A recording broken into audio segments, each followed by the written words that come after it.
What Francis Scott Key saw here at Fort McHenry 212 years ago inspired him to write the Star-Spangled Banner, and this site is still inspiring people today.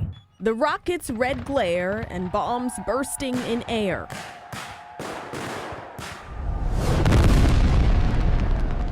Sights and sounds that moved Francis Scott Key to put pen to paper over 2 centuries ago.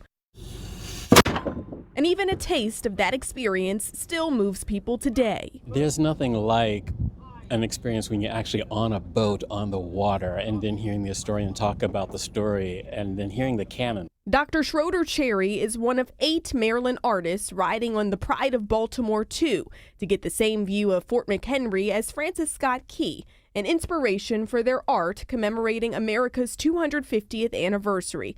But even seeing the fort from the same point of view is no match for what Francis Scott Key saw September 13th and 14th in 1814. He watched from the deck of an American truce ship as the British bombarded Fort McHenry during the War of 1812. He's waiting with a great deal of anxiety, and what we see when we read the Star-Spangled Banner is essentially he's written down his reaction to what he's witnessed. Not just the battle, but also the bravery of around 1,000 men who defended Baltimore's Fort McHenry from the British. What he's really writing about is that sense of community, and that's what's inspirational to him, because many of these men came out to protect the homes, not just their own, but the homes of strangers. The raising of the U.S. flag signaled their victory, inspiring Key to write the poem The Defense of Fort McHenry, which later became the Star-Spangled Banner.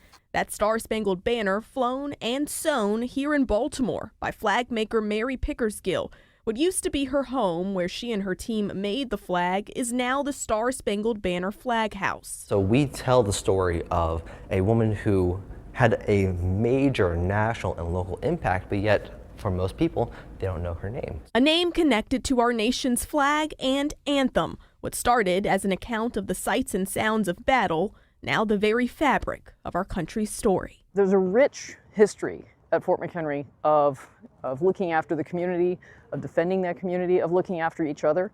And so all of those stories are what give meaning to the fabric that's flying over the fort.